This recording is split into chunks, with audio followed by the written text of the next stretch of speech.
Assalamualaikum warahmatullahi wabarakatuh. Alhamdulillahirabbil alamin wassalatu ala asyrafil anbiya'i wal mursalin sayyidina Muhammadin wa ala alihi washabihi ajmain.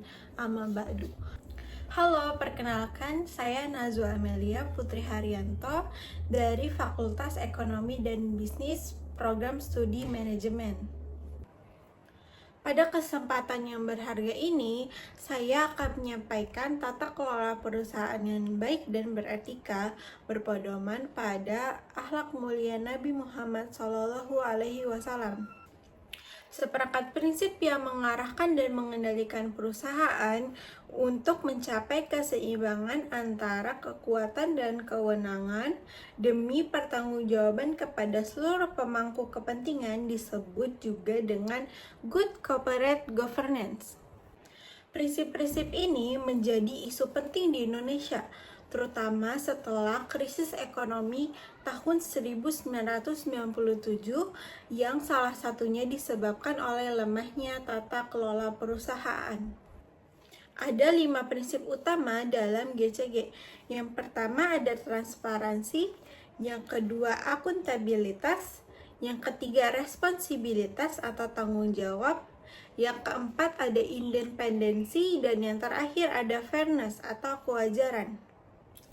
Namun, tahukah hadirin sekalian bahwa jauh sebelum konsep ini dirumuskan di dunia modern, nilai-nilai luhur ini telah diajarkan dan dicontohkan secara sempurna oleh Nabi Muhammad SAW.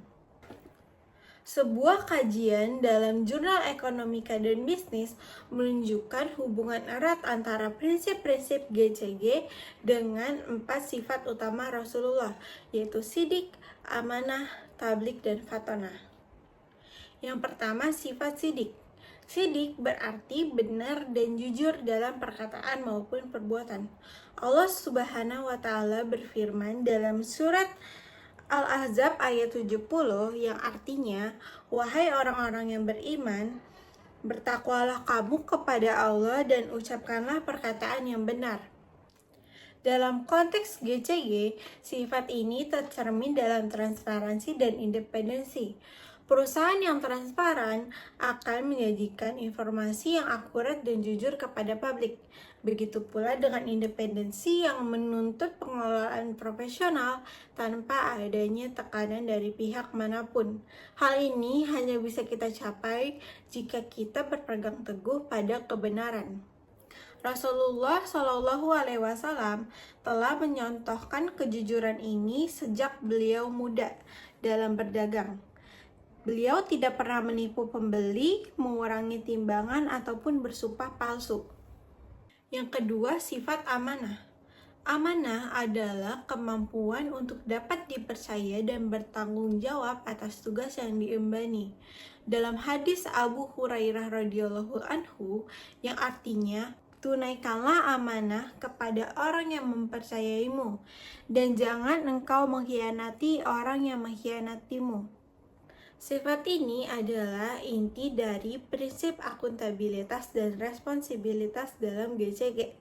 Akuntabilitas menuntut kejelasan fungsi dan pertanggungjawaban, sementara responsibilitas menuntut perusahaan untuk patuh pada aturan dan bertanggung jawab pada seluruh pemegang kepentingan. Kisah Rasulullah yang tetap mengembalikan harta kaum kafir yang ingin membunuhnya adalah bukti tertinggi dari sifat amanah beliau yang bahkan diakui oleh musuh sendiri.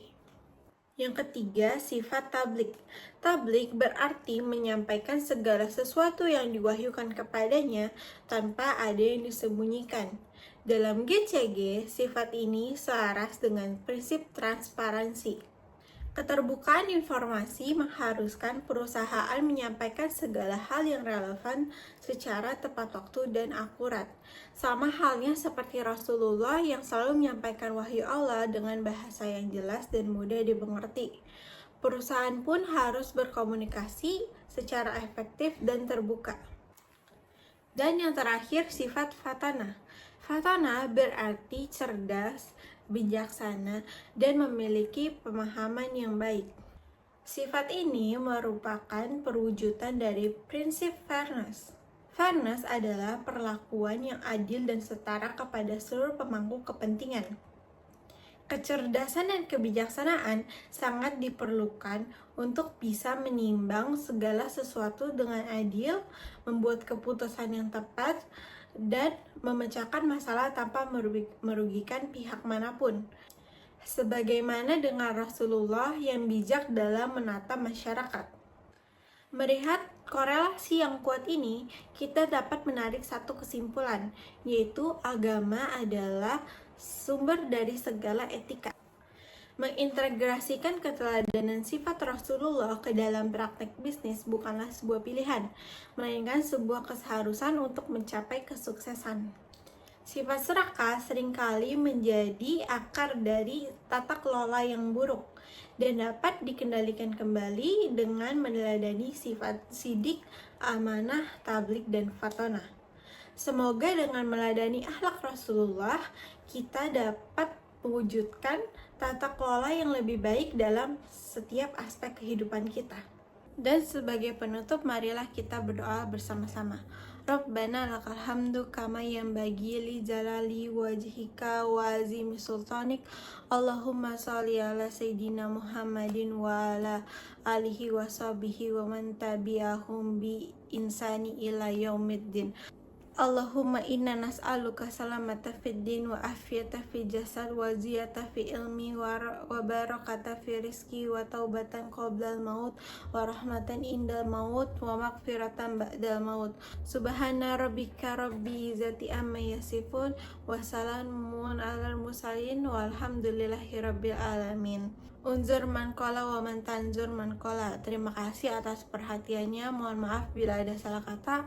Wassalamualaikum warahmatullahi wabarakatuh.